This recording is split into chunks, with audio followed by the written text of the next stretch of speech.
السلام علیکم ورحمۃ اللہ وبرکاتہ۔ یہ دارالسلام اسٹوڈیو ہے۔ دارالسلام اسٹوڈیو کی طرف سے جرنیل صحابہ کے سلسلے کی دوسری پیشکش سیدنا خالد بن ولید رضی اللہ عنہ پیش خدمت ہے۔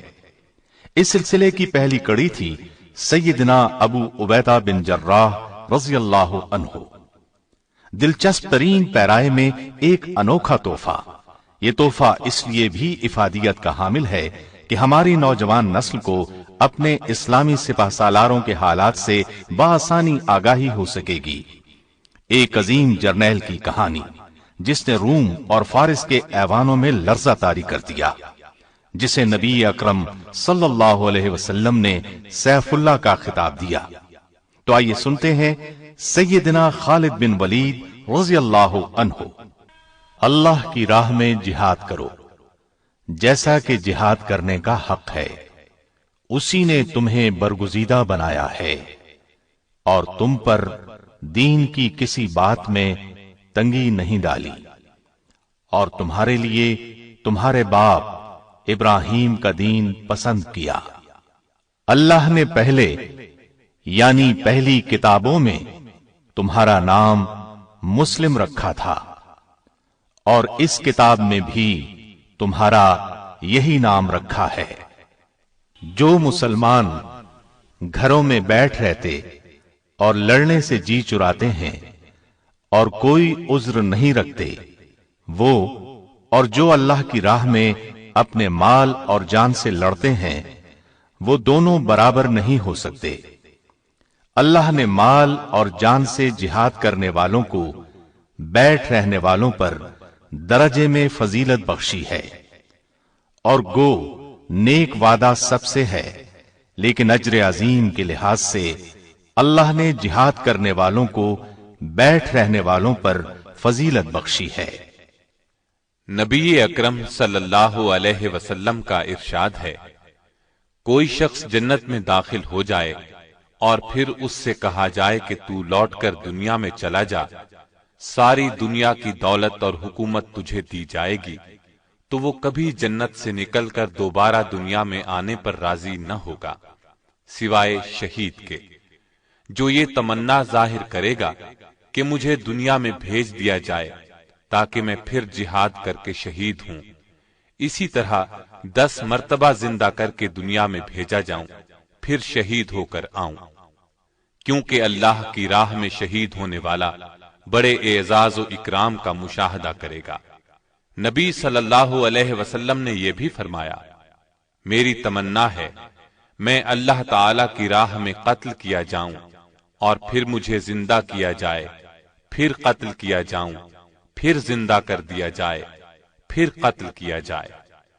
قرآن کریم کی آیات اور احادیث مبارکہ آپ نے ملاحظہ فرمائی، ان سے جہاد کی فضیلت بخوبی واضح ہے۔ تو کیوں نہ آج اسلام کے ایک عظیم مجاہد سیدنا خالد بن ولید رضی اللہ عنہ کی زندگی کے حیرت انگیز، چونکا دینے والے اور جہاد کی روح کو بیدار کر دینے والے واقعات سنیں۔ آپ کا جواب یقیناً ہاں میں ہوگا، تو پھر سنیے۔ سیدنا خالد بن ولید غزوہ احد میں ابھر کر سامنے آئے۔ یہ اس وقت کفار مکہ کے لشکر میں شامل تھے اور ایک دستے پر سالار تھے۔ نبی کریم صلی اللہ علیہ وسلم نے احد کے میدان میں ایک چھوٹی پہاڑی پر، جسے جبل عینین یا جبل رمات کہتے ہیں، 50 کے قریب تیر اندازوں کو مقرر فرمایا تھا۔ احد پہاڑ اور اس پہاڑی کے درمیان ہموار میدان ہے جہاں یہ جنگ ہوئی۔ اس پہاڑی پر تیر اندازوں کو اس لیے مقرر فرمایا تھا تاکہ دشمن پیچھے سے حملہ نہ کر سکے۔ احد کی لڑائی شروع ہوئی، مسلمان بے جگری سے لڑے اور کفار کے پاؤں اکھڑ گئے، وہ بدحواس ہو کر بھاگے، مسلمان ان کا پیچھا کرنے لگے اور مال غنیمت لوٹنے لگے۔ ایسے میں پہاڑی پر موجود تیر انداز دستے نے بھی پہاڑی چھوڑ دی اور مال غنیمت لوٹنے کے لیے میدان کی طرف دوڑ پڑے۔ اگرچہ نبی کریم صلی اللہ علیہ وسلم نے انہیں تاکید فرمائی تھی، تم لوگ اس پہاڑی سے نہ ہٹنا، لیکن انہوں نے خیال کیا یہ حکم اس وقت تک کے لیے تھا جب تک کفار شکست کھا کر بھاگ نہ کھڑے ہوں۔ ان کے سالار عبداللہ بن زید نے انہیں روکا بھی تھا، لیکن وہ نہ رکے۔ وہ اپنے چند ہمراہیوں کے ساتھ وہیں کھڑے رہے۔ ادھر بھاگتے دشمنوں میں سے خالد بن ولید کی نظر اس پہاڑی پر پڑی۔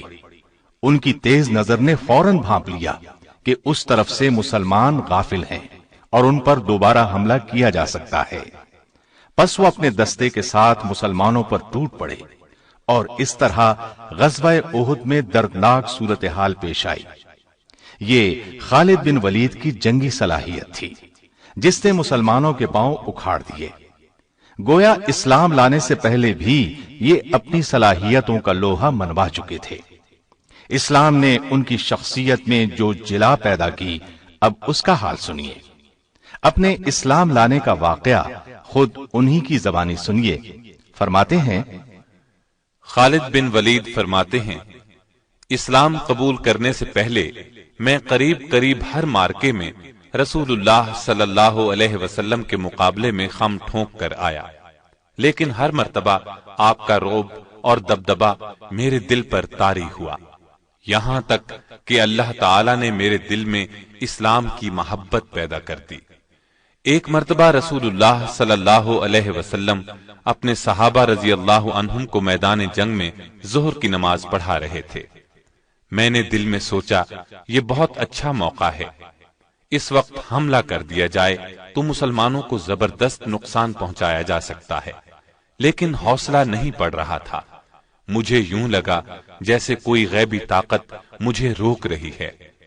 پھر نبی صلی اللہ علیہ وسلم نے اسی میدان میں عصر کی نماز پڑھائی۔ ایک بار پھر سوچا حملہ کروں، لیکن قدم آگے نہ بڑھے۔ اس وقت میں نے جان لیا پردہ غیب سے ان کی مدد ہو رہی ہے۔ یہ یقیناً خطہ عرب بلکہ پوری دنیا پر غالب آئیں گے۔ جب مکہ فتح ہو گیا اور نبی صلی اللہ علیہ وسلم مدینہ واپس تشریف لے گئے تو اس وقت میں اپنے بارے میں سوچنے لگا، اب میں کیا کروں؟ کہاں جاؤں؟ حبشہ چلا جاؤں یا شاہ ہرقل کے پاس چلا جاؤں؟ اپنا آبائی مذہب چھوڑ کر یہودی ہو جاؤں یا عیسائیت اختیار کر لوں؟ یا کسی عجمی ملک کی راہ لوں یا اپنے گھر میں بیٹھ رہوں؟ غرض طرح طرح کے سوال ذہن میں آ رہے تھے۔ انہی خیالات میں گم تھا کہ مجھے اپنے بھائی کا خط ملا۔ اس نے لکھا تھا، پیارے بھائی، میرے آقا نبی صلی اللہ علیہ وسلم نے ایک دن مجھ سے آپ کے بارے میں پوچھا تھا کہ خالد کہاں ہے؟ تو میں نے عرض کیا کہ اے اللہ کے رسول صلی اللہ علیہ وسلم، ایک دن میں خالد کو ضرور آپ کی خدمت میں لے آؤں گا۔ یہ ہو نہیں سکتا کہ میرا ذہین اور فہیم بھائی اسلام جیسی نعمت سے محروم رہ جائے۔ میں خط کے یہ الفاظ پڑھ کر جھوم اٹھا۔ آپ نے مجھے یاد فرمایا تھا۔ اسی دوران میں نے ایک گہری نیند میں خواب دیکھا۔ کیا دیکھتا ہوں، ایک تنگ و تاریک اور بے آب و گیاہ جگہ سے سرسبز، شاداب اور کھلے میدان کی طرف جا رہا ہوں۔ آنکھ کھلی تو دل میں ایک خوشگوار احساس پیدا ہوا اور میں نے مدینے جانے کا پختہ ارادہ کر لیا۔ ساتھ ہی میں نے خواہش کی کہ مدینے کی طرف جانے کے لیے کوئی ساتھی مل جائے۔ میں نے عثمان بن طلحہ رضی اللہ عنہ سے اپنے دلی ارادے کا ذکر کیا۔ وہ خوشی سے میرے ساتھ چلنے کے لیے تیار ہو گیا۔ آخر ہم روانہ ہوئے۔ دوران سفر عمرو بن عاص رضی اللہ عنہ ملے۔ انہوں نے مجھ سے پوچھا، کہاں جا رہے ہو؟ میں نے بتایا، اسلام کی کشش مجھے مدینے کی طرف کھینچے لے جا رہی ہے۔ پھر میں نے ان سے پوچھا، اور آپ کا ارادہ کہاں کا ہے؟ انہوں نے کہا، یہی جذبہ لے کر میں گھر سے نکلا ہوں۔ اب ہم تینوں ایک ساتھ چل پڑے۔ یکم سفر 8 ہجری کو مدینہ طیبہ میں نبی صلی اللہ علیہ وسلم کی خدمت میں حاضر ہوئے۔ میں نے نہایت ادب اور احترام سے آپ کو سلام کیا۔ آپ نے مسکراتے ہوئے میرے سلام کا جواب دیا۔ میں نے کلمہ پڑھ کر اسلام میں داخل ہونے کا اعلان کیا۔ اس پر رسول اللہ صلی اللہ علیہ وسلم نے فرمایا، خالد، تمہاری دانش اور فہم و فراست کی بنا پر مجھے امید تھی کہ تم ایک دن ضرور اسلام قبول کر لو گے۔ میں نے نبی صلی اللہ علیہ وسلم کے ہاتھ پر بیعت کرتے ہوئے عرض کی، اے اللہ کے رسول، میرے لیے اللہ تعالی سے دعا کریں۔ میں لوگوں کو تلوار کے ذریعے اسلام سے روکتا رہا ہوں اور مسلمانوں کے لیے طرح طرح کی مشکلات پیدا کرتا رہا ہوں۔ نبی صلی اللہ علیہ وسلم نے میری پریشانی دیکھ کر فرمایا، گھبراؤ نہیں خالد، اسلام قبول کرنے سے دور جاہلیت کے تمام گناہ خود بخود مٹ جاتے ہیں۔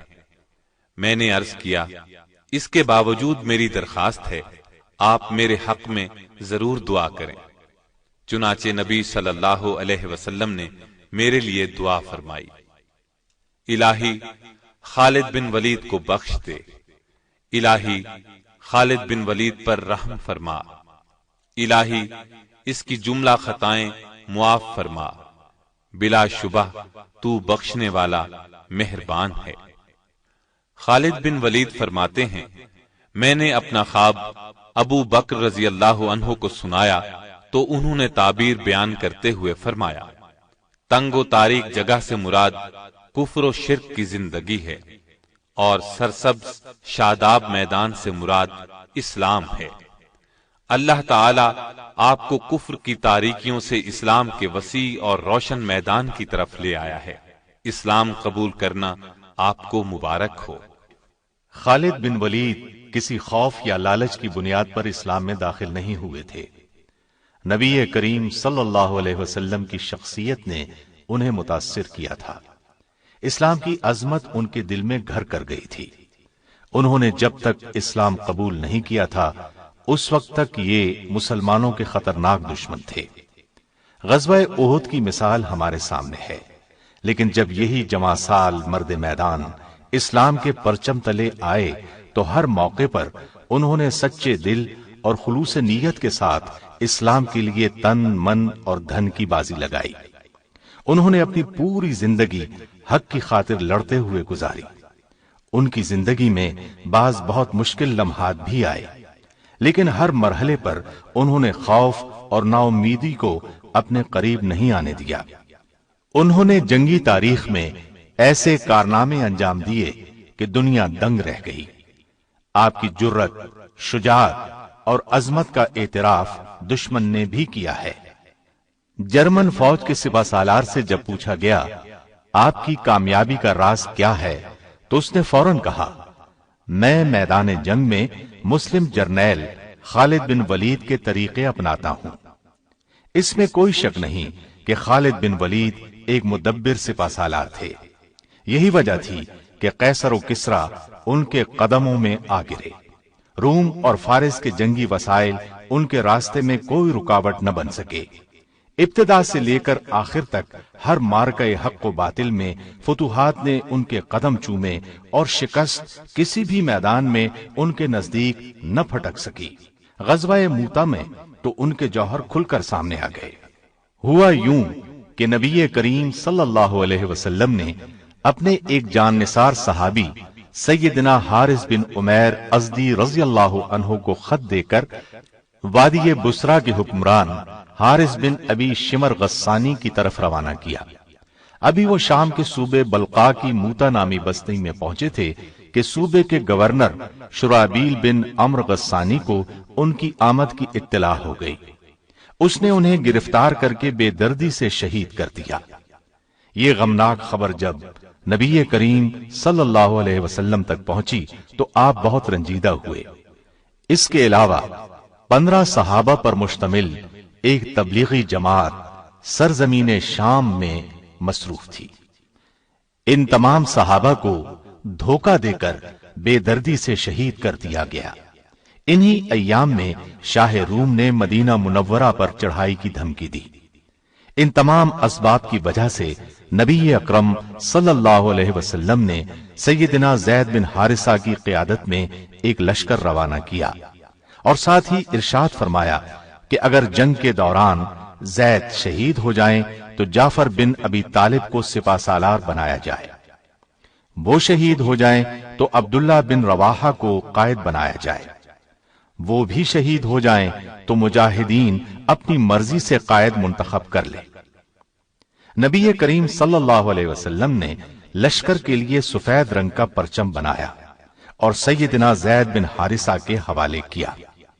لشکر کو آپ نے یہ وصیت کی کہ جس مقام پر حارث بن عمیر ازدی شہید ہوئے وہاں پڑاؤ کرے اور اللہ سے مدد طلب کرتے ہوئے ڈٹ کر دشمن کا مقابلہ کرے، اور دیکھنا کسی سے بدعہدی نہ کرنا، نہ خیانت کرنا، کسی بچے، بوڑھے یا عورت کو قتل نہ کرنا، اور نہ کسی گوشہ نشین راہب کی گردن اڑانا، کسی عمارت کو منہدم کرنا، نہ کوئی درخت کاٹنا۔ لشکر اسلام نبی کریم صلی اللہ علیہ وسلم سے یہ ہدایات لے کر اپنی منزل کی طرف روانہ ہوا۔ سرحدی صوبے بلقا پہنچا تو معلوم ہوا شاہ روم ہرقل نے ان مٹھی بھر مسلمانوں کے مقابلے کے لیے ایک بہت بڑا لشکر بھیجا ہے اور وہ میدان میں پڑاؤ ڈالے بیٹھا ہے۔ چنانچہ مجاہدین راستہ بدل کر موتا کے مقام پر پہنچ گئے۔ مجاہدین کی کل تعداد 3000 تھی، جبکہ رومیوں کا لشکر 2 لاکھ تھا۔ مسلمانوں نے بہت بے جگری سے دشمن کا مقابلہ کیا، گھمسان کا رن پڑا۔ سیدنا زید بن حارثہ نے اپنی قائدانہ ذمہ داری کا احساس کرتے ہوئے بہت زوردار حملہ کیا، اپنی مٹھی بھر فوج کے ساتھ چاروں طرف سے دشمن پر ٹوٹ پڑے۔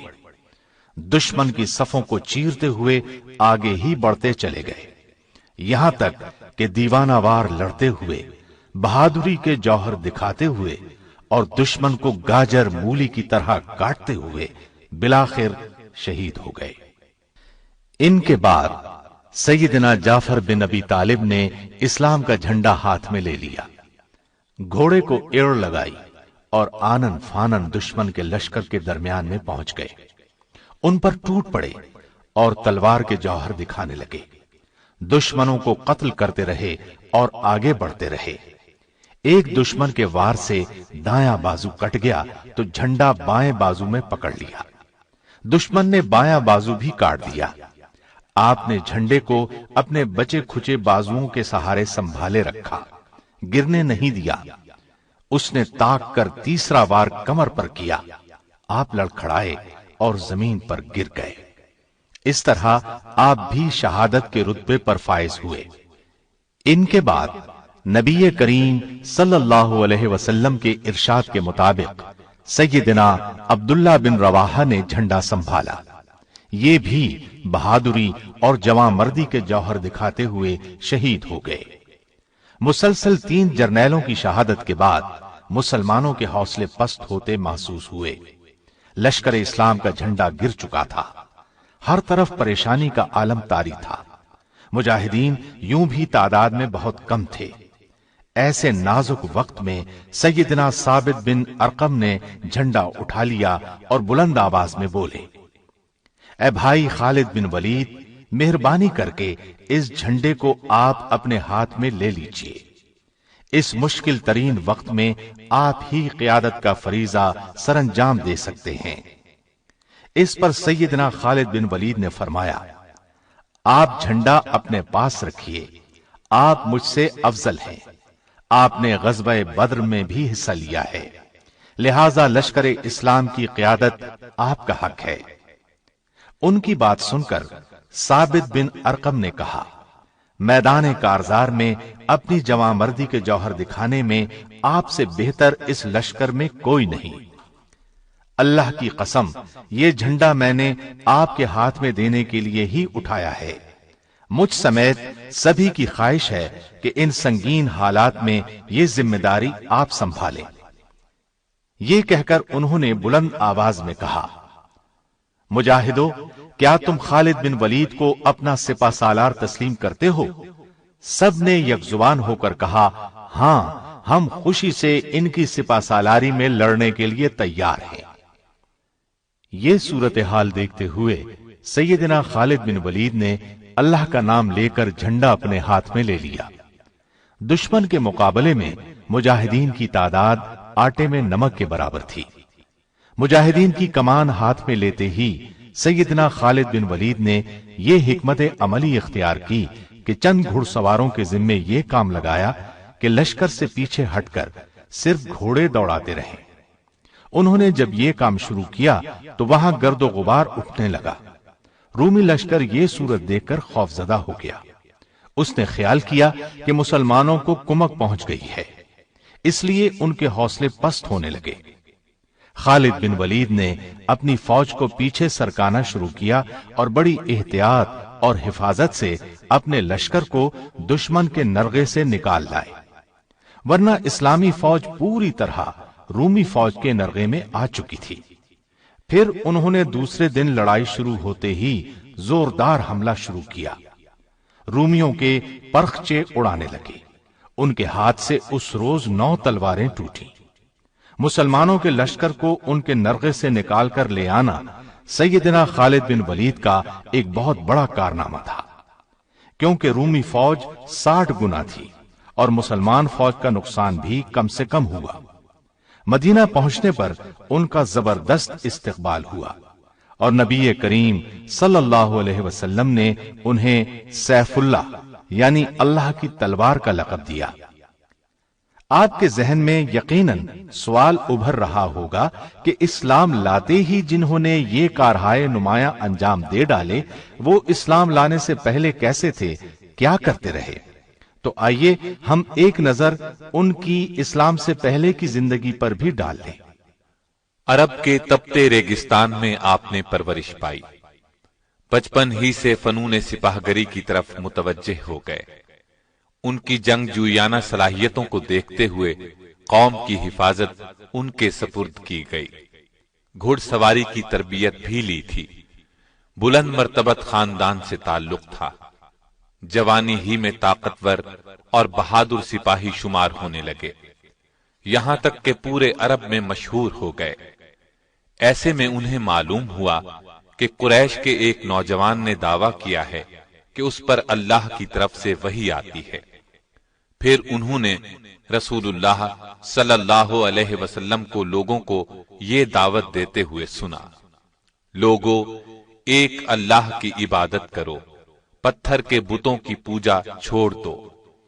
یہ دعوت سن کر خالد بن ولید نے محسوس کیا یہ دعوت تو ان کی قوم کے حق میں تباہ کن ثابت ہوگی۔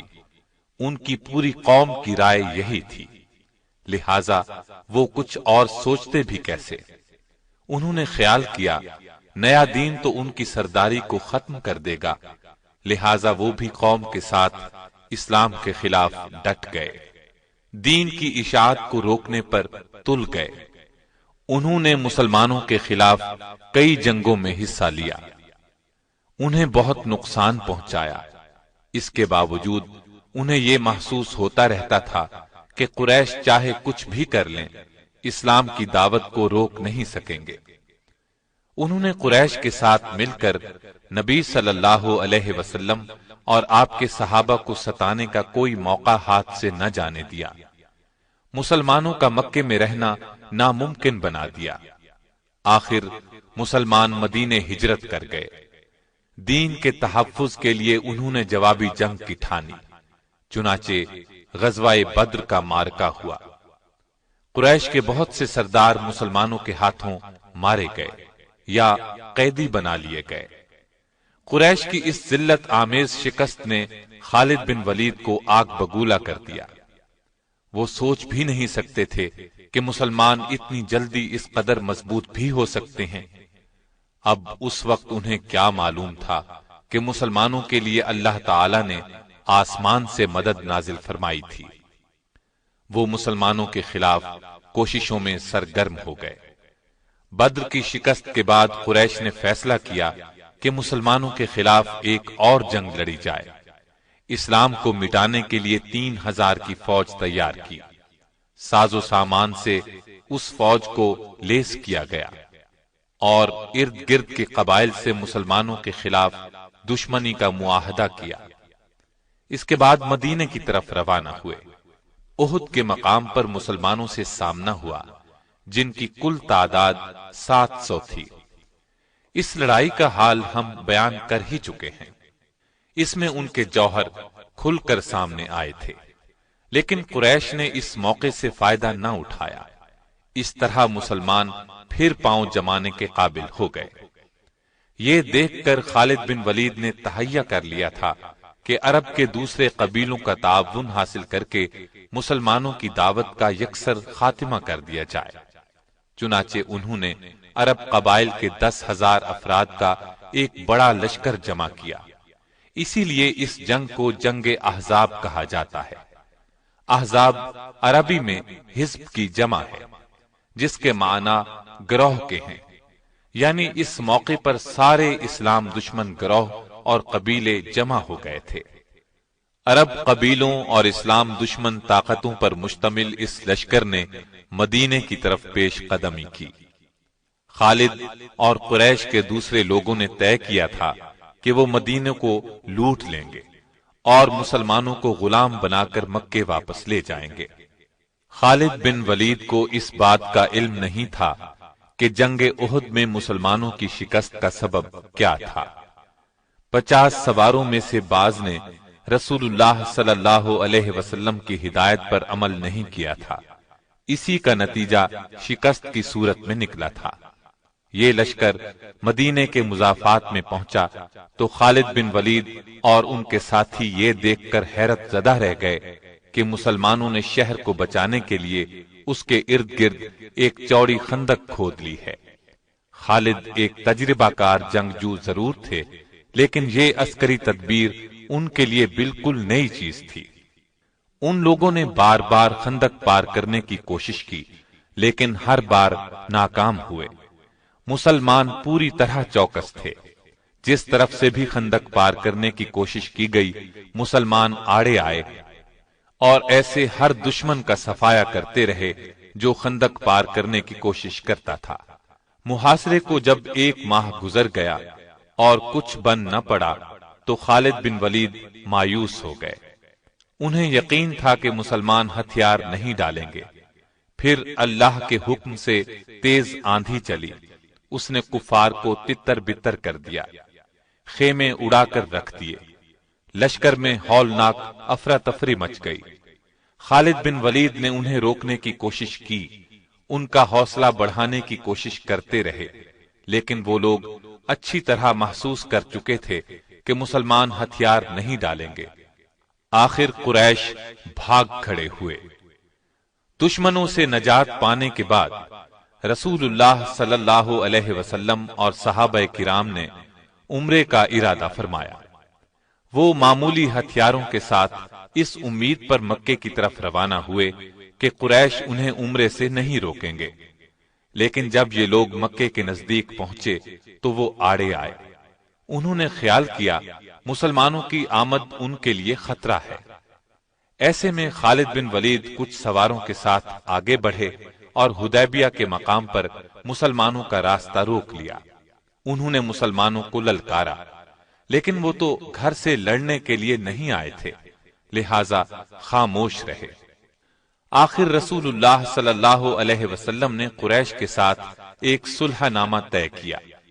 طے یہ پایا کہ مسلمان اور قریش مکہ 10 سال تک نہیں لڑیں گے، اور یہ کہ مسلمان اب واپس مدینے چلے جائیں، آئندہ سال عمرہ کرنے کے لیے آئیں۔ اس معاہدے کی کچھ اور شرائط بھی تھیں۔ بعض مسلمانوں کے خیال میں وہ شرائط پسندیدہ نہیں تھیں، مگر انہوں نے رسول اکرم صلی اللہ علیہ وسلم کے سامنے دم مارنے کی جرأت نہ کی۔ بعد میں یہ بات ثابت ہو گئی کہ صلح کی شرائط مسلمانوں کے حق میں بہت مفید ثابت ہوئی تھی۔ اس صلح نامے کو باقاعدہ تحریری شکل دی گئی۔ خالد بن ولید اس دوران میں مسلمانوں کی حرکات اور سکنات دیکھتے رہے۔ وہ دیکھ رہے تھے کہ مسلمان کس طرح رسول اللہ پر جان چڑکتے ہیں۔ انہوں نے اس حد تک کسی کو کسی کا احترام کرتے نہیں دیکھا تھا۔ اسلام کی دعوت دینے کے وہ کس قدر شوقین تھے، یہ بھی انہیں اندازہ ہوا۔ اس روز کے بعد سے ان پر ایک مایوسی کی حالت طاری ہو گئی۔ حقیقت یہ تھی کہ وہ اسلام کی سچائی کو پوری طرح محسوس کرنے لگے تھے، لیکن اعلانیہ یہ بات کہنے کا حوصلہ ابھی ان میں پیدا نہیں ہوا تھا۔ آخر کار انہوں نے محسوس کر لیا کہ اب تک وہ جس راستے پر چلتے رہے ہیں اس میں سوائے تاریکی کے اور کچھ نہیں ہے۔ اسلام کی روشنی انہیں اپنے اندر جذب ہوتی محسوس ہوئی۔ اس طرح انہوں نے اسلام قبول کرنے کا فیصلہ کر لیا۔ ان کے اسلام لانے کی تفصیل ہم آپ کو سنا ہی چکے ہیں۔ اسلام لانے کے بعد خالد بن ولید اسلام کے سچے سپاہی بن گئے اور اسلام پر سختی سے کاربند ہو گئے۔ اسلام کے دفاع کے لیے ہر دم تیار رہتے تھے۔ نبی کریم صلی اللہ علیہ وسلم انہیں جہاں جانے کے لیے کہتے وہ فوراً حکم بجا لاتے، ایک لمحے کی بھی تاخیر نہ کرتے۔ اب اسلام تیزی سے پھیلنے لگا تھا۔ اس زمانے میں سیدنا خالد بن ولید رضی اللہ عنہ نے سب سے پہلی نمایاں کامیابی جنگ موتا میں حاصل کی۔ اس کا ذکر آپ سن چکے ہیں۔ اس واقعے کے بعد ان کی اصل مجاہدانہ زندگی کی ابتدا ہوئی۔ نبی کریم صلی اللہ علیہ وسلم نے قریش مکہ سے حدیبیہ کا معاہدہ کیا تھا۔ اس کی ایک شق یہ تھی کہ 10 سال تک دونوں فریق جنگ نہیں کریں گے، اور جو فریق معاہدے کی خلاف ورزی کرے گا اس کے خلاف جوابی کارروائی کی جائے گی۔ چنانچہ قریش نے معاہدے کی خلاف ورزی کی، مسلمانوں کے حلیف بنو خزاعہ پر حملہ کر دیا۔ اس کے بعد انہیں احساس ہوا کہ ان سے بڑی غلطی ہوئی، اس غلطی کے نتائج ان کے لیے تباہ کن ہوں گے، اس لیے انہوں نے مسلمانوں سے نئی شرائط طے کرنے کی کوشش کی، لیکن رسول کریم صلی اللہ علیہ وسلم نے ان کا عذر تسلیم نہ کیا اور ان کے مظالم کا خاتمہ کرنے کا عزم کر لیا۔ نبی کریم صلی اللہ علیہ وسلم 10,000 کے لشکر کے ساتھ مکے کی طرف روانہ ہوئے۔ سیدنا خالد بن ولید بھی اسلامی لشکر کے ایک حصے کے سالار تھے۔ نبی کریم صلی اللہ علیہ وسلم نے انہیں ہدایت کی کہ وہ معافی اور نرمی کا سلوک کریں، اس وقت تک خود حملہ نہ کریں جب تک ان پر حملہ نہ کیا جائے۔ خالد بن ولید اپنے دستے کے ساتھ مکے میں داخل ہوئے۔ وہ فوراً کعبے کی طرف بڑھے۔ کعبے میں مشرکین نے عبادت کے لیے ہر قسم کے بت رکھے ہوئے تھے۔ وہ نبی کریم صلی اللہ علیہ وسلم کے حکم پر ان بتوں کو توڑنے اور کعبے کے نواح سے بت پرستی کی نشانیاں مٹانے لگے، اور نبی کریم صلی اللہ علیہ وسلم نے مکے میں داخل ہو کر فرمایا، لوگو آج کے دن تم آزاد ہو، تم میں سے کسی کو نقصان نہیں پہنچایا جائے گا۔ آپ صلی اللہ علیہ وسلم کا یہ اعلان سن کر خالد بن ولید نے محسوس کیا کہ نبی کریم صلی اللہ علیہ وسلم کس قدر عظیم انسان ہیں۔ جن لوگوں کے لیے آج عام معافی کا اعلان فرما رہے ہیں، کل انہی لوگوں نے آپ کو طرح طرح سے ستایا تھا، ظلم کے پہاڑ توڑے تھے اور ہر قسم کی زیادتی کی تھی، زیادتیاں کرنے میں کوئی کسر اٹھا نہ رکھی تھی۔ پھر انہوں نے دیکھا اسلام کا پرچم مکے کی ہر عمارت پر لہرا رہا تھا، فضا اللہ اکبر کی صداؤں سے گونج رہی تھی۔ ایسا منظر اس سرزمین نے پہلے کبھی نہیں دیکھا تھا۔ خالد بن ولید دوسرے صحابہ رضی اللہ عنہم کے ساتھ اللہ کے حضور سر بسجود ہو گئے، اس کی اس نعمت کا شکر ادا کرنے لگے جو مسلمانوں کو عطا کی گئی تھی۔ خالد بن ولید رسول اللہ صلی اللہ علیہ وسلم کے بہت نزدیک رہے۔ انہوں نے اسلام کے دشمنوں کے خلاف ہر جہاد میں حصہ لیا۔ نبی کریم صلی اللہ علیہ وسلم نے فتح مکہ کے بعد محسوس کیا کہ قبیلہ حوازن اسلام کے راستے میں رکاوٹ بن رہا ہے۔ آپ نے 12,000 مجاہدین کے ساتھ ان لوگوں پر چڑھائی کی اور انہیں سبق سکھایا۔ خالد بن ولید اس غزوے میں بھی شریک رہے۔ وہ عرب قبائل کو اسلام کے دائرے میں لانے کی تگ و دو کرتے رہے۔ مکے کے ارد گرد کے قبائل پر غلبہ پانے کے بعد مدینہ واپس تشریف لائے اور حج کی تیاری شروع کر دی۔ پھر نبی کریم صلی اللہ علیہ وسلم کی قیادت میں 1,00,000 سے زائد مسلمان حج ادا کرنے کے لیے مکے کی طرف روانہ ہوئے۔ سیدنا خالد بن ولید بھی آپ کے ساتھ تھے۔ انہوں نے میدان عرفات میں نبی کریم صلی اللہ علیہ وسلم کا خطبہ بہت غور سے سنا اور سمجھ گئے کہ آپ کی رحلت کا وقت قریب آ پہنچا ہے۔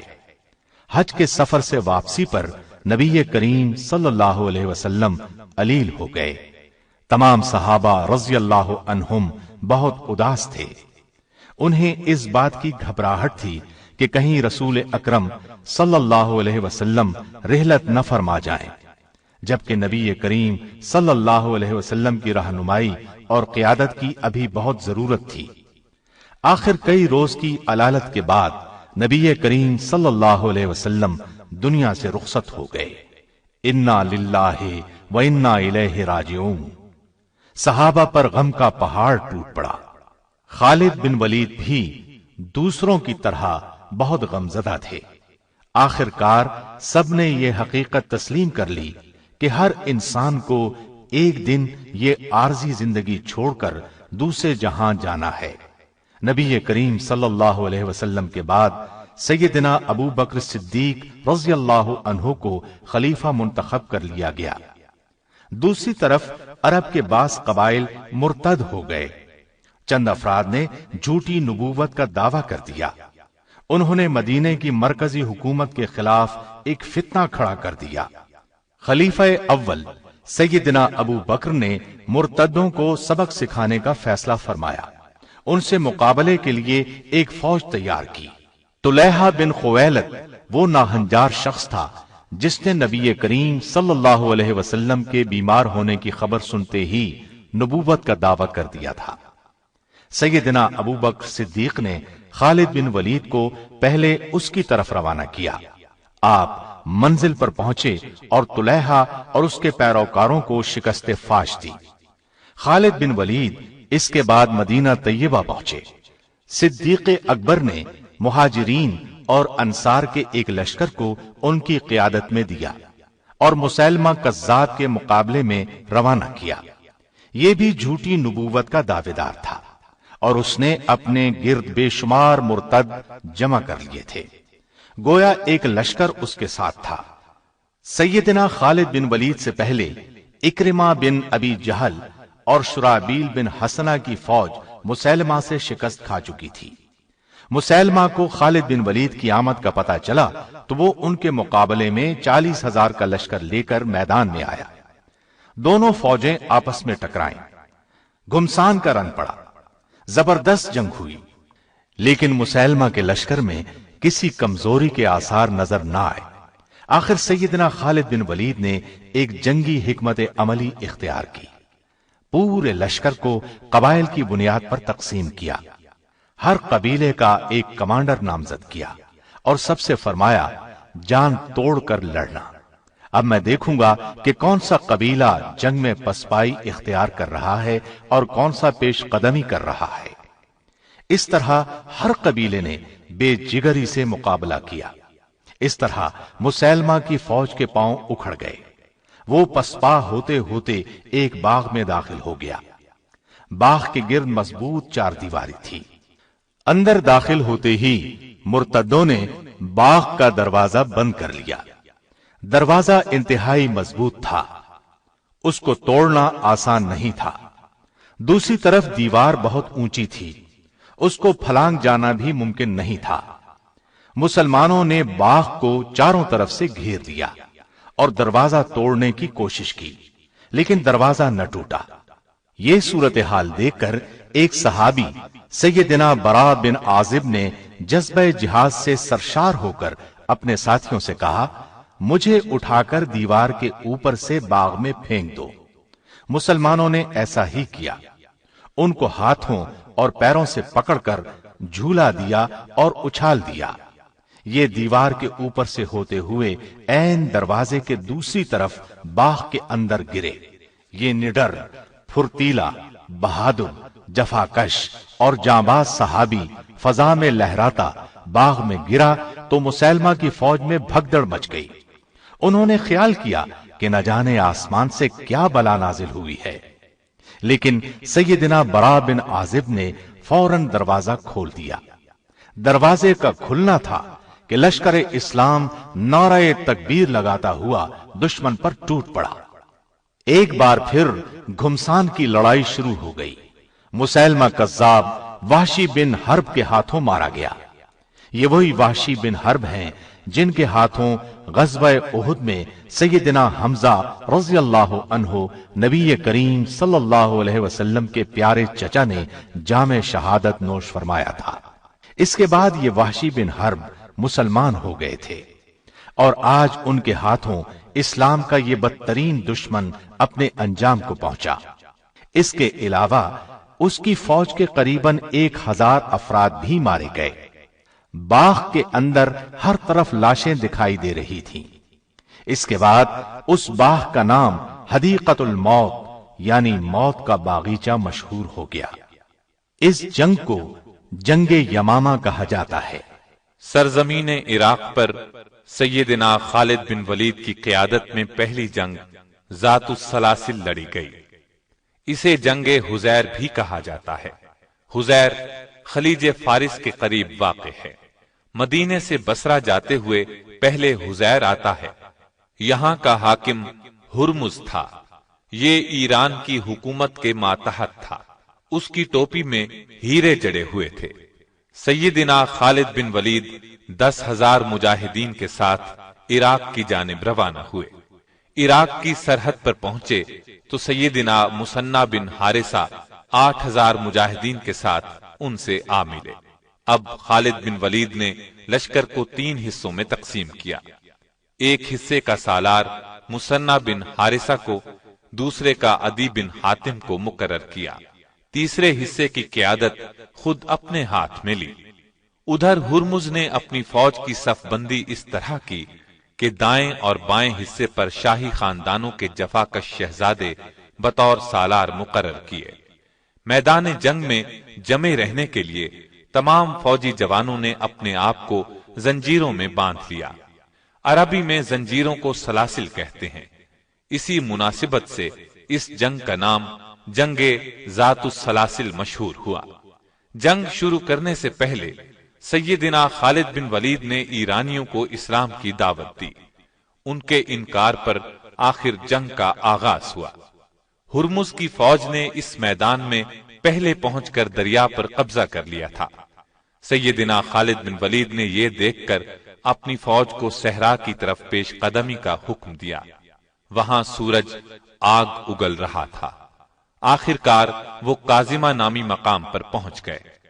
اس طرح انہوں نے دشمن کو پانی کے چشمے چھوڑنے پر مجبور کر دیا۔ آخر دشمن سے ٹکراؤ ہوا۔ ہرمز ان کے مقابلے میں آیا۔ خالد بن ولید نے اس پر ایسا کاری وار کیا کہ وہ اپنے ہی خون میں نہا کر گھٹنوں کے بل گرا۔ ہرمز کے قتل سے ایرانی فوج کا جوش جاتا رہا۔ مسلمانوں کا رعب ان کے دلوں میں بیٹھ گیا۔ اس کے بعد پرجوش حملوں کی تاب نہ لا کر وہ منتشر ہو گئے۔ فارسیوں کا بہت زیادہ نقصان ہوا۔ مسلمانوں نے ان کا تعاقب کیا اور بے شمار فارسیوں کو تہس نہس کر دیا۔ اس طرح انہیں مسلمانوں کے ہاتھوں شرمناک شکست سے دوچار ہونا پڑا۔ اس جنگ کی نمایاں بات یہ تھی کہ خالد بن ولید نے دشمن کی جنگی حکمت عملی کو ناکام بنا دیا اور انہیں اپنی حکمت عملی کے تحت لڑنے پر مجبور کر دیا۔ جنگ کے بعد انہوں نے مدینے میں مال غنیمت میں شامل ایک ہاتھی بھی بھیجا۔ مدینے کے لوگوں نے زندگی میں پہلی بار ہاتھی دیکھا۔ وہ اس قدر ڈیل ڈول والے عجیب و غریب جانور کو دیکھ کر حیران رہ گئے۔ اس لڑائی میں ہرمز کی ایک ٹوپی بھی ہاتھ لگی۔ اس ٹوپی میں نہایت بیش قیمت ہیرے جواہرات جڑے ہوئے تھے۔ مال غنیمت کی تقسیم کے وقت یہ ٹوپی سیدنا خالد بن ولید کے حصے میں آئی۔ اس کی قیمت کا اندازہ لگایا گیا۔ وہ قریباً 1,00,000 درہم کی ثابت ہوئی۔ پے در پے فتوحات نے جہاں کفار کے اندر ہلچل مچا دی تھی، وہاں مسلمانوں کے حوصلے بہت بلند کر دیے تھے۔ مسلمانوں کا سیل رواں کسی کے روکے رک نہیں رہا تھا۔ بلا شبہ یہ دور مسلمانوں کی تاریخ کا تابناک ترین دور تھا۔ ہیرا اور اب اللہ کے درمیان دریائے فرات کے کنارے الیس نامی علاقہ ہے۔ عراق میں آباد عرب قبائل نے ایرانیوں کے ساتھ مل کر اسلامی لشکر کا مقابلہ کرنے کا پروگرام ترتیب دیا۔ یہ قبائل مسلمانوں سے پے در پے شکست کھانے کے بعد مسلمانوں کے خلاف بکھرے ہوئے تھے، چنانچہ اس علاقے میں جمع ہوئے۔ ادھر سیدنا خالد بن ولید نے اس مقام پر پہنچ کر دشمن پر حملہ کیا۔ دشمن کے لشکر میں نامی گرامی شاہ سوار مالک بن قیس موجود تھا۔ وہ آپ کے مقابلے پر آیا، آپ نے ایک ہی وار میں اسے ڈھیر کر دیا۔ یہ منظر دیکھ کر دشمن فوج پر ہیبت طاری ہو گئی۔ لشکر کے لیے کھانا تیار تھا، لیکن ان پر ایسا خوف طاری ہوا کہ کھانا میدان میں چھوڑ کر بھاگ نکلے۔ اس کھانے میں سفید چپاتیاں تھیں جن سے مسلمان ناآشنا تھے۔ انہوں نے ایسا کھانا پہلی مرتبہ دیکھا تھا۔ مسلمانوں نے بھاگتے ہوئے دشمن کا تعاقب کیا اور انہیں کاٹتے چلے گئے۔ اس لڑائی کو جنگ الیس کہتے ہیں۔ کافروں کے 70,000 کے قریب آدمی مارے گئے۔ اس کے بعد سیدنا خالد بن ولید ہیرا کی طرف متوجہ ہوئے۔ عرب قبائل کو قابو میں رکھنے کے لیے ضروری تھا کہ ہیرا پر قبضہ کیا جائے، اس لیے اس عظیم جرنیل نے ہیرا کا رخ کیا۔ یہ علاقہ بھی دریائے فرات کے کنارے واقع تھا۔ سیدنا خالد بن ولید نے کشتیوں کے ذریعے راستہ طے کیا۔ ادھر ہیرا کے گورنر کو اسلامی لشکر کی پیش قدمی کا علم ہوا۔ اس نے اپنے بیٹے کی کمان میں بہت سے جنگجو روانہ کیے تاکہ مسلمانوں کی پیش قدمی کو ہیرا سے پہلے ہی روک دیا جائے۔ گورنر کا بیٹا خالد بن ولید کے مقابلے میں آیا، وہ ان کے ہاتھوں قتل ہوا۔ بیٹے کے قتل کی خبر سن کر گورنر گھبرا گیا اور قلعے میں بند ہو گیا۔ ہیرا میں بہت مضبوط اور عالیشان قلعے تعمیر کیے گئے تھے تاکہ ضرورت کے وقت ان کو اپنی حفاظت کے لیے کام میں لایا جائے۔ لہذا اہل ہیرا مجاہدین سے خوف زدہ ہو کر قلعے میں چلے گئے۔ مجاہدین نے بھی قلعے کا محاصرہ کر لیا۔ ایک دن اور ایک رات محاصرہ جاری رہا۔ آخر کسی طرح چند مجاہدین قلعے میں داخل ہو گئے۔ اہل ہیرا پہلے ہی حوصلہ ہار چکے تھے، اس لیے صلح پر آمادہ ہو گئے۔ انہوں نے سالانہ 1,90,000 درہم جزیہ ادا کرنا قبول کیا، اور یہ بھی طے ہوا کہ اہل ہیرا مجاہدین کے لیے ایران کے خلاف جاسوسی کی خدمات انجام دیں گے۔ طے پایا کہ مجاہدین ان کی عبادت گاہوں کو کوئی نقصان نہیں پہنچائیں گے۔ سیدنا خالد بن ولید نے 1 سال ہیرا میں قیام کیا۔ اس 1 سال کے عرصے میں ارد گرد فوجی دستے بھیج کر نمایاں کامیابیاں حاصل کی۔ سیدنا خالد بن ولید کی دیرینہ خواہش تھی کہ اسلامی ریاست کی شمالی سرحدوں پر رومیوں کا قلع قمع کیا جائے، چنانچہ انہوں نے 36,000 کا لشکر جمع کیا۔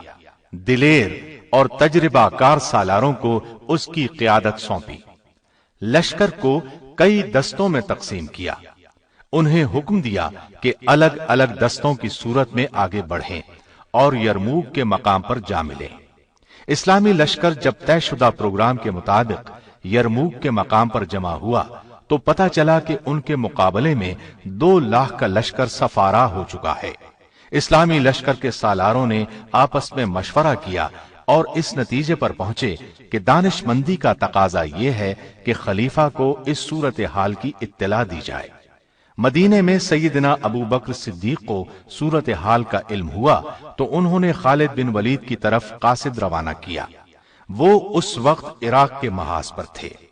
قاصد کے ذریعے انہیں خلیفہ کا پیغام ملا کہ وہ شام پہنچ کر رومیوں کے خلاف اسلامی لشکر کی قیادت کرے۔ خالد بن ولید روانہ ہو گئے۔ ان کا سفر بہت مشکل تھا۔ صحرا میں سے سفر کرتے ہوئے وہ اپنے 8,000 سپاہیوں کے ساتھ آخر یرموک میں موجود اسلامی لشکر سے جا ملے۔ انہوں نے احتیاط سے صورتحال کا جائزہ لیا، لڑائی کا باقاعدہ منصوبہ تیار کیا۔ انہوں نے دیکھا کہ اسلامی لشکر 4 سالاروں کے تحت بٹا ہوا ہے، اس وجہ سے ایک متحدہ جنگ لڑنا مشکل ہوگا۔ انہوں نے سالاروں سے مشورہ کیا انہیں قائل کیا کہ سب دستے اکٹھے کر لیں تاکہ کامیاب لڑائی لڑی جا سکے۔ اس وقت انہوں نے فوج کے سامنے یہ تقریر کی: ہمارا آج کا دن اللہ کے لیے وقف ہے، دشمن پر فخر یا غصے کے اظہار کا کوئی فائدہ نہیں ہوگا۔ اخلاص کے ساتھ اس جہاد میں حصہ لو اور اللہ کی خوشنودی کے حقدار بن جاؤ۔ اپنے ساتھیوں سے انہوں نے یہ درخواست کی کہ پہلے روز فوج کی کمان انہیں سنبھالنے دی جائے۔ سب سالار ان کی کمان پر رضامند ہو گئے۔ جنگ شروع ہونے سے پہلے رومی سالار حامان نے خالد بن ولید سے ملاقات کی خواہش ظاہر کی۔ وہ ملاقات کے لیے تیار ہو گئے۔ حامان نے ان سے کہا: ہمارے علم میں یہ بات آئی ہے کہ تم غربت کی وجہ سے اپنے ملک سے نکل آئے ہو۔ تم چاہو تو میں تم میں سے ہر ایک کو 10 دینار کپڑے اور خوراک دے سکتا ہوں، شرط یہ ہے کہ اپنے ملک میں واپس چلے جاؤ۔ اگلے سال بھی میں تمہیں اسی قدر انعام دوں گا۔ اس کی بات سن کر خالد بن ولید نے کہا: یہ غربت نہیں جو ہمیں یہاں لائی ہے، بلکہ ہم تو تمہارا خون پینا چاہتے ہیں۔ ہمیں بتایا گیا ہے کہ تمہارا خون لذیذ ترین ہے۔ یہ کہہ کر خالد بن ولید اپنی فوج میں واپس آئے۔ انہوں نے میدان جنگ کا جائزہ لیا اور رومیوں کے لشکر جرار کا مقابلہ کرنے کے لیے اپنی فوج کو دستوں میں تقسیم کر کے صف بندی کی۔ یرموک میں جب تلواریں تلواروں سے ٹکرائیں تو فضا اللہ اکبر کے نعروں سے گونج اٹھی۔ سر کٹ کٹ کر گرنے لگے، انسانی جسم گھوڑوں کے سموں تلے کچلے جانے لگے۔ دونوں فوجیں سارا دن لڑتی رہیں، شام کو اپنے پڑاؤ میں چلی گئیں۔ دوسرے دن اسلامی لشکر نے رومی فوج کے قلب پر حملہ کیا اور ان کی صفیں درہم برہم کر دی۔ بلاخر رومیوں کے پاؤں اکھڑ گئے، انہوں نے پیٹھ دکھائی اور بھاگنے لگے۔ مسلمانوں نے تعاقب کیا اور انہیں گاجر مولی کی طرح کاٹتے چلے گئے۔ بہت دور تک پیچھا کرنے کے بعد لوٹے۔ رومیوں کا بے پناہ نقصان ہوا، رسوائی الگ پلے پڑی۔ یہ بات بھی نہیں کہ خالد بن ولید صرف ایک جنگجو تھے، وہ اسلام کی عظمت کا ایک نشان بھی تھے۔ سچے مسلمان تھے، صرف اللہ کی رضا کے لیے ہر کام کرتے تھے۔ ان کی زندگی میں ایک نازک لمحہ آیا تھا، لیکن وہ اس وقت بھی ایک کھرے مسلمان ہی ثابت ہوئے۔ یرموک کی یہ لڑائی ہو رہی تھی، جنگ کا میدان گرم تھا۔ ایسے میں مدینے سے ایک قاصد آ پہنچا۔ اس نے لشکر میں موجود سیدنا ابو عبیدہ بن جراح کو خبر دی کہ رسول اللہ صلی اللہ علیہ وسلم کے خلیفہ ابو بکر صدیق رضی اللہ عنہ انتقال کر گئے ہیں اور سیدنا عمر بن خطاب مسلمانوں کے خلیفہ منتخب ہوئے ہیں۔ انہوں نے خالد بن ولید کو لشکر کی کمان سے معزول کر دیا اور آپ کو ان کی جگہ سپہ سالار مقرر کیا ہے۔ سیدنا ابو عبیدہ نے خط اس وقت تک خفیہ رکھا جب تک کہ جنگ ختم نہ ہو گئی۔ جنگ کے ختم ہونے پر وہ سپہ سالار کے پاس گئے، وہ خط انہیں دیا۔ انہوں نے خط پڑھا اور پوچھا یہ خط کب آیا تھا؟ ابو عبیدہ نے انہیں بتایا کہ یہ خط انہیں اس وقت ملا تھا جب جنگ عروج پر تھی۔ انہوں نے پوچھا آپ نے خط مجھے اس وقت کیوں نہ دیا؟ ابو عبیدہ نے کہا وہ وقت خط دینے کے لیے مناسب نہیں تھا۔ سیدنا خالد بن ولید نے ان کی تعریف کی، آگے بڑھ کر ان کی پیشانی چوم لی۔ اس وقت ان کی آنکھوں میں آنسو تیر رہے تھے۔ انہوں نے اسی وقت فوج کی کمان ان کے سپرد کر دی، پھر ان کی قیادت میں ایک سپاہی کی حیثیت سے لڑتے رہے۔ پہلے کی طرح کفر کے خلاف جہاد میں سرگرم رہے، یہاں تک کہ مسلمانوں نے فلسطین اور اردن کے تمام علاقے فتح کر لیے۔ انہوں نے رومیوں کو ان علاقوں سے نکال باہر کیا۔ رومی بادشاہ ہرقل کو اپنی فوج کی عبرتناک شکست کی خبر ملی تو وہ اپنے فوجی پڑاؤ ہمس کو چھوڑ کر واپس قسطنطنیہ چلا گیا۔ اس نے شام کو ہمیشہ کے لیے خیر باد کہہ دیا۔ یرموک کی لڑائی میں ایک دلچسپ واقعہ یہ پیش آیا کہ ایک رومی جرنیل جرجا نے سیدنا خالد بن ولید سے کہا ایک بات تو بتاؤ کیا تمہارے نبی پر آسمان سے کوئی تلوار نازل ہوئی تھی جو انہوں نے تمہارے ہاتھ میں تھما دی اور تمہیں سیف اللہ کہا جانے لگا؟ اس پر سیدنا خالد بن ولید نے فرمایا، اللہ تعالیٰ نے ہماری رہنمائی کے لیے ایک رسول بھیجا، ہم میں سے بعض نے ان کی تصدیق کی اور دل و جان سے ان کا ساتھ دیا، ان کی محبت کا دم بھرا، ان کے ہر حکم کے سامنے سر جھکا دیا، جبکہ بعض نے ان کی مخالفت پر کمر باندھ لی۔ پہلے میں بھی ایسے لوگوں میں شامل تھا، پھر اللہ تعالیٰ نے میرا دل اسلام کی طرف مائل کر دیا، میں رسول اللہ صلی اللہ علیہ وسلم کے دست مبارک پر بیعت کر کے دائرہ اسلام میں داخل ہو گیا۔ ایک موقع پر اللہ کے رسول صلی اللہ علیہ وسلم نے فرمایا، خالد تو اللہ کی تلوار ہے، تجھے اللہ نے کافروں کا قلع قمع کرنے کے لیے بنایا ہے۔ سو اس طرح میرا نام سیف اللہ مشہور ہو گیا۔ رومی جرنیل حامان نے پوچھا، تم کس چیز کی طرف دعوت دیتے ہو؟ انہوں نے جواب دیا، ہم اللہ کی توحید اور اس کی عبادت کی طرف بلاتے ہیں۔ اس نے پھر پوچھا، اگر آج کوئی شخص اسلام لے آئے تو کیا وہ اجر اور ثواب میں تمہارے درجے اور مقام کو پہنچ سکتا ہے؟ یہ سن کر خالد بن ولید نے فرمایا، یقیناً مجھ سے بھی 2 ہاتھ آگے بڑھ سکتا ہے۔ یہ سن کر رومی جرنیل نے فوراً کہا، تب پھر مجھے بھی مسلمان کر لیں۔ خالد بن ولید کو اس کی بات سن کر بہت خوشی ہوئی، اسے غسل کرنے کی ہدایت دی۔ غسل کے بعد اسے کلمہ شہادت پڑھایا۔ اس نے 2 رکعت نماز ادا کی، اپنی فوج پر لعنت بھیجی، پھر اسلامی لشکر میں شامل ہو کر بے جگری سے لڑتا رہا، یہاں تک کہ جام شہادت نوش کر گیا۔ اسلام قبول کرنے کے بعد اس نے بس یہی 2 رکعت ادا کی۔ عجیب خوش قسمت انسان تھا۔ اس لڑائی کے دوران مجاہدین کا جذبہ جہاد اور شہادت کا شوق دیکھنے کے قابل تھا۔ سیدنا اکرمہ بن ابی جہل رضی اللہ عنہ جوش اور جذبے کے عالم میں بولے، میں اسلام قبول کرنے سے پہلے کسی بھی مارکے میں پیٹھ پھیر کر نہیں بھاگا، تو آج اسلام کے دشمنوں کے مقابلے میں کیسے بھاگ سکتا ہوں؟ ساتھیو، آؤ شہادت کا شوق دل میں بسا کر آگے بڑھیں۔ یہ کہا اور چند ساتھیوں کے ساتھ دیوانہ وار دشمنوں کی صفوں کو چیرتے ہوئے رومی لشکر کے عین درمیان میں پہنچ گئے۔ اس طرح دشمن کے نرغے میں آ گئے، بلا کی تیزی سے تلوار چلانے لگے، دشمنوں کو کاٹتے چلے گئے، ان پر بھی چاروں طرف سے تلواریں برس رہی تھیں۔ آخر جام شہادت نوش کر کے بہشت بری میں پہنچ گئے۔ خالد بن ولید نے کافروں کے خلاف بے شمار جنگیں لڑی، اسلام کے لیے اپنا سب کچھ وقف کر دیا۔ تمام تر تجربے اور ذہانت سے کام لیتے ہوئے اللہ کا نام بلند کرنے کی ہر ممکن کوشش کی، اور عین ان دنوں میں جبکہ ان کی سپہ سالاری کا جادو سر چڑھ کر بول رہا تھا، جب ان کی جنگی تدبیریں اچھے اچھوں کے چھکے چھڑا رہی تھیں، جب وہ فتوحات پر فتوحات حاصل کرتے ہوئے آگے ہی آگے بڑھتے چلے جا رہے تھے، اور ان کے آگے باندھا جانے والا ہر بند گھاس پھوس کی مانند اڑتا چلا جا رہا تھا، امیر المومنین سیدنا عمر فاروق رضی اللہ عنہ کا حکم انہیں ملتا ہے۔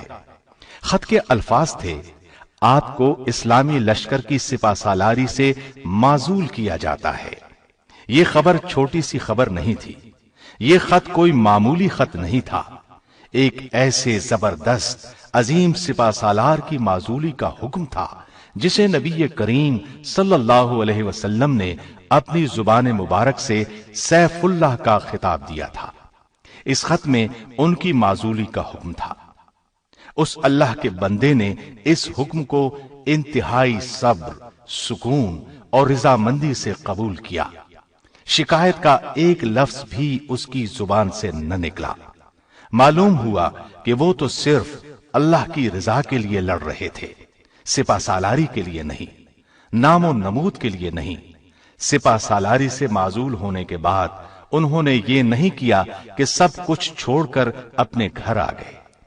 انہوں نے ایک سچے مجاہد کی حیثیت سے اسلام کے دشمنوں سے لڑائی پھر بھی جاری رکھی۔ سیدنا عمر فاروق سے جب اس حیرت انگیز اور انوکھے فیصلے کے بارے میں پوچھا گیا، ان سے سوال کیا گیا آپ نے خالد بن ولید کو کیوں معزول کر دیا، تو آپ نے جواب دیا میں نے خالد بن ولید کو کسی غلطی یا جرم کی سزا کے طور پر معزول نہیں کیا، بلکہ میں نے یہ فیصلہ اس لیے کیا کہ مسلمان کہیں یہ گمان نہ کر لیں کہ انہیں فتوحات خالد بن ولید کی وجہ سے ہو رہی ہیں۔ فتوحات ہمیں اللہ تعالی کی مہربانیوں سے ہو رہی ہیں۔ بہرحال سپہ سالاری چھوڑ کر ایک عام سپاہی کی حیثیت سے لشکر میں شامل رہنا اور اسلام کے دشمنوں سے جنگ جاری رکھنا ان کا ایک ناقابل فراموش کارنامہ ہے۔ تاریخ ایسی مثالیں پیش کرنے سے قاصر ہے۔ یہ عظیم جرنیل اپنی زندگی میں شہادت کی تمنا کرتا رہا، زندگی بھر دشمن سے لڑتا رہا۔ اس کے جسم پر کوئی حصہ ایسا نہیں تھا جہاں زخم کا نشان موجود نہ ہو، لیکن اللہ کی قدرت، شہادت کی موت ان کے نصیب میں نہیں تھی۔ دشمن جس کا نام سن کر کانپ جاتا تھا، وہ اپنی زندگی کے آخری دنوں میں ہمس شہر میں بستر پر لیٹا تھا اور آنسو بہاتے ہوئے غمگین انداز میں کہہ رہا تھا، افسوس، آج میں بستر کی موت مر رہا ہوں۔ اللہ کی قسم، میں نے شہادت کے شوق میں بے شمار جنگیں لڑیں، میرے بدن کا کوئی جوڑ، کوئی حصہ ایسا نہیں جس پر تیر یا تلوار کے زخم کا نشان نہ ہو، لیکن مجھے شہادت کی موت نہ مل سکی۔ اور ان الفاظ کے ساتھ ہی ان کی روح پرواز کر گئی۔ انا للہ و انا الیہ راجعون۔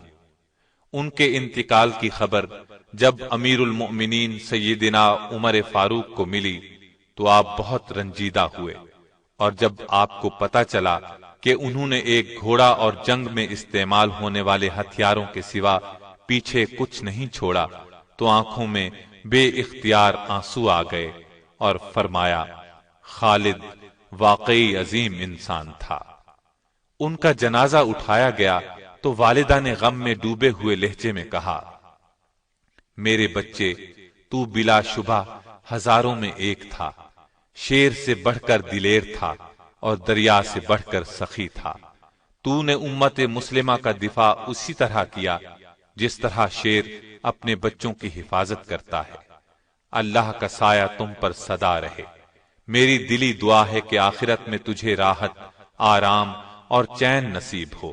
تو زندگی بھر میری آنکھوں کی ٹھنڈک اور دل کا سرور بنا رہا۔ اللہ تجھے آخرت میں خوشیاں نصیب کرے۔ بیٹا، میں تجھے رب کریم کے سپرد کرتی ہوں۔ خالد بن ولید رضی اللہ عنہ کو ہمس میں دفن کیا گیا۔ وہ آئندہ نسلوں کے لیے اس بات کی علامت بن گئے کہ اس زمانے کے مسلمان کس قدر دلیر اور بہادر تھے۔ آپ رضی اللہ عنہ نے 21 ہجری میں وفات پائی۔ اللہ تعالی ان پر بے شمار رحمتیں نازل کرے، آمین۔ محترم سامعین، ابھی آپ دارالسلام اسٹوڈیو سے جرنیل صحابہ کے سلسلے کی دوسری پیشکش خالد بن ولید رضی اللہ عنہ سن رہے تھے۔ دارالسلام اسٹوڈیو تلاوت قرآن مجید، ترجمہ، سیرت النبی، قصص الانبیاء، صحابہ کرام، ائمہ اعظام اور محدثین کے حالات و واقعات، نیز نماز، روزہ، حج اور دیگر عبادات کا صحیح طریقہ، بچوں اور عورتوں کے لیے انتہائی دلچسپ اور سچی کہانیاں، اور وہ سب کچھ جس سے نئی نسل کی تربیت اسلامی خطوط پر ہو سکے، آڈیو کیسٹس اور سیڈیز میں پیش کر رہا ہے۔ دارالسلام اسٹوڈیو دارالسلام پبلشرز اینڈ ڈسٹریبیوٹرز کا ایک حصہ ہے، جو اسلامی کتب کی اشاعت کا بین الاقوامی ادارہ ہے، جس کا ہیڈ آفس سعودی عرب کے دارالحکومت ریاض میں واقع ہے۔ پاکستان میں اس کا ایڈریس نوٹ کر لیں: دارالسلام اسٹوڈیو، 36 لوور مال، نزد secretariat staff, Lahore. Thanks for watching. Don't forget to like, comment, share and subscribe to